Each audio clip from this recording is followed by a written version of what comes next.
The reading is from Mark chapter 7, verses 24 through 37, and it's on page 819 of your Pew Bible.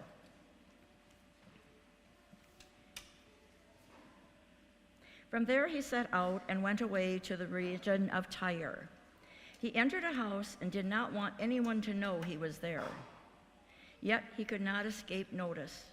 But a woman whose young daughter had an unclean spirit immediately heard about him, and she came and bowed at his feet. Now the woman was a Gentile of Syrophoenician origin. She begged him to cast the demon out of her daughter. He said to her, "Let the children be fed first, for it is not fair to take the children's food and throw it to the dogs."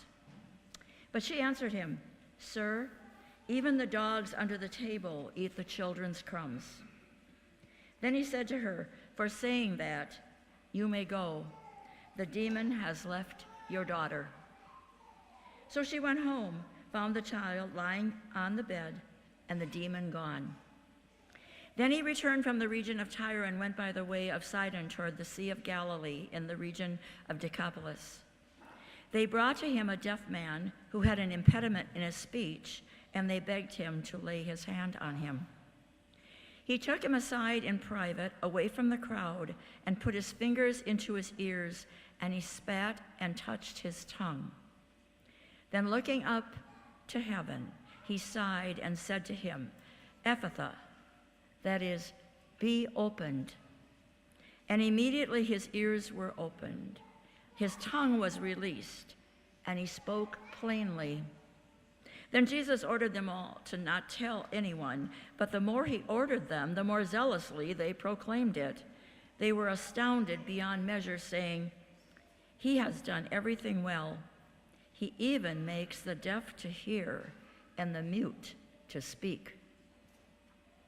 Word of God, word of life. Thanks be to God.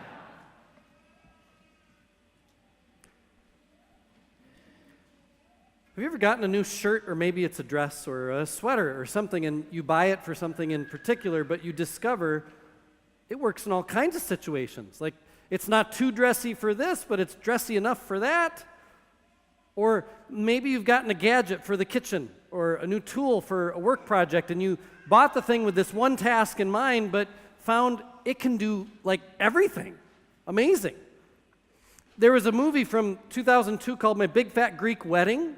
And the first thing we find out about the bride's dad is that he believed in only two things: that Greeks should educate non-Greeks about being Greek, and that any ailment from psoriasis to poison ivy could be cured with Windex. And then throughout the movie, he's always got a bottle of Windex with him as he keeps discovering new uses for this magical blue liquid, none of which have anything to do with windows. In our house, my kids and I joke with their mother about her similar regard for coconut oil. Sure, it's a great way to zhuzh up your white rice, but you know what else? It's great for your hair and your skin. And put it on your cuts because it boosts your immune system. You can add it to your smoothie and heal athlete's foot. All with coconut oil. Shoot, I had a hard time writing this sermon until I took my spoonful of coconut oil. Then the words just flowed. I am in big trouble for saying that. Do you think this ever happens to God? Like, I just created light. I just created water. And it turns out when you put light through water in conditions that are just right, a rainbow.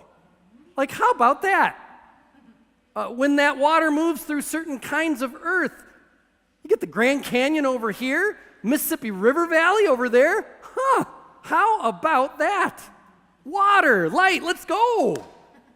Maybe God is as delightfully surprised by how good creation can be as we are. Like, truly. The creation stories of Genesis tell us God made a creation full of potential. It was created to not just be good in one singular way, but very good in perhaps unexpected ways. Part of what it means that it was very good is that creation could be and do so much more than first meets the eye. And that's what today's gospel text from Mark shows us. Through Jesus' conversation with this Syrophoenician woman, we see God discover something more about faith, which was also initiated by God to not just be good, but very good. Faith was intended not just for some, but for all. Faith started with Abraham. Remember that story? A long time before Jesus, God extended promises to Abraham. And somehow Abraham embraces God's promises. That give and take is faith. That's what faith is. A relationship between a God who promises and people who embrace and live in those promises. Why does God initiate this faith? With anybody, much less with the idea in mind that it will eventually be for everybody? Because God sees our suffering.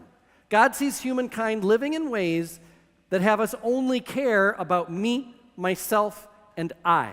My status, my power, my wealth, my reputation, my success. And God knows all those my things, they're all lies. None of that I-me stuff is actually mine to control. Nor does any of it last. It all leads to nothing. Believing in self, nothing but myself, and only myself, is the opposite of faith. Faith is embracing the promises of a living God by participating in a relationship with God, which doesn't lead to nothing. It leads to, well, beyond self. To follow ways that serve our neighbor, faith leads to love. When God extended faith to Abraham, that was a really vulnerable thing for God to do. Like, what if Abraham just wasn't interested? Like, hey, God, thanks for the promises, but I'm just going to pass. It's not you, it's me. I'm just not that into you. But that is not how Abraham responded. Abraham was no robot who just practiced faith perfectly right away 100% of the time, but he did practice. And he did live in God's promises. In Abraham were shown true faith. So remember, the promises of God were to bring Abraham to a land where he would live, to provide descendants more numerous than the stars, and to bless him to be a blessing to all the world. This faith relationship, promise-making, promise-embracing, begun in Abraham, the idea is that it will live. Faith will live through generations and descendants until all the world is blessed with this faith. Promise-making, promise-embracing. Blessed with living in these promises of God. Living in God's grace and mercy and love at all times, in all places. But when is the tipping point? Like, how's that going to work? Like, okay, faith starts with this one guy and his wife, and then their family, and then eventually a whole nation. But how will we know when it moves from a nation, namely Israel, to people outside that nation?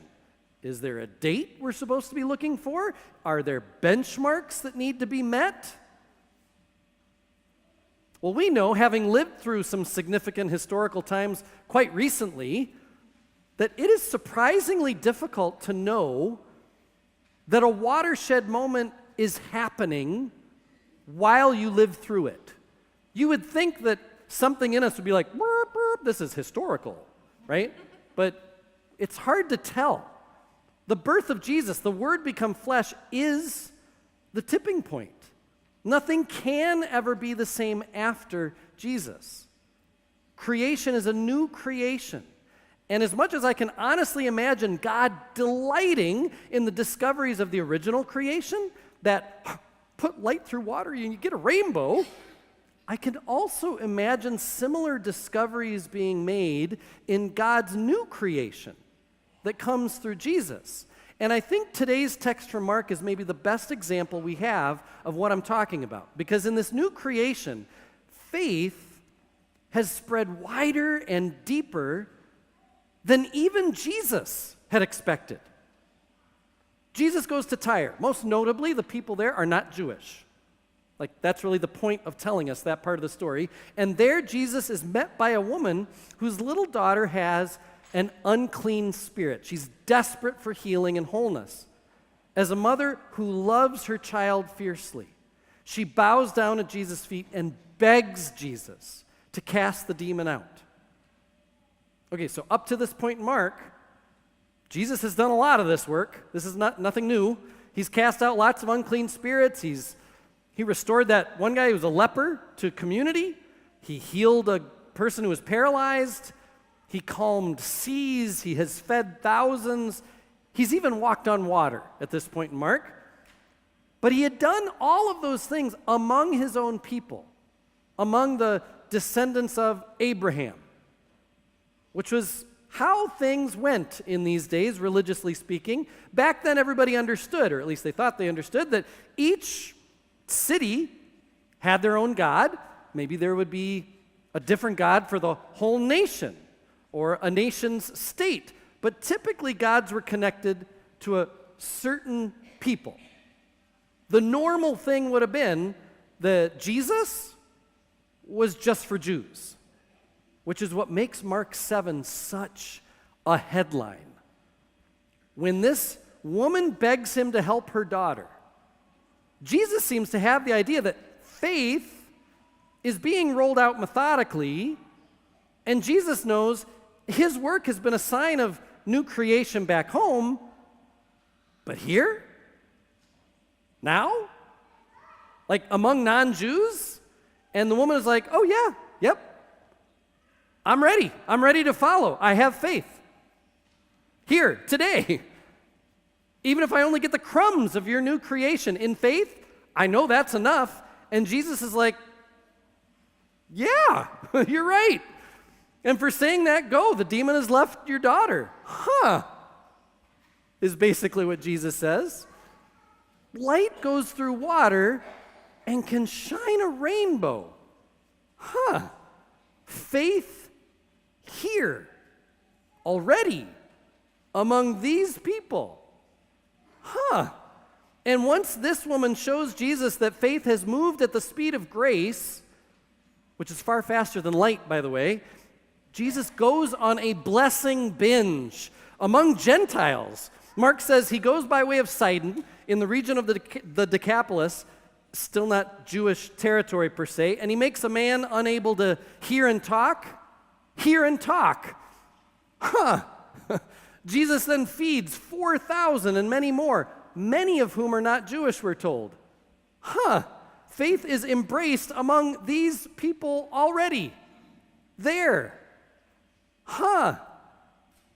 The church, that is us, hears this as really good news. Because the delightful, unexpected surprises that came to Jesus throughout his ministry, that faith was being embraced far and wide, at times and in places he did not yet expect, Jesus in this story shows that God is open to what God's new creation can do. I'm going to repeat that, because that's the whole point of my sermon. God is open to what God's new creation can do, and so are we. Because we follow the ways of this God. As followers of Jesus, as worshipers of God, it is our blessed burden to notice, to participate in, and to tell others about the delightful, sometimes unexpected surprises that come to us as we discover how God's new creation is shaping the world around us, transforming lives around us, maybe even our own. We're about to launch our year when the theme will be, we serve our neighbor. All year, we're going to be doing what Jesus was doing in Tyre, hearing stories about kindness and mercy that make us go, huh. being generous and noticing how freeing it is to not just keep all our stuff at all costs. Hoping amidst all the calls to despair. We will be open to what God's new creation can do.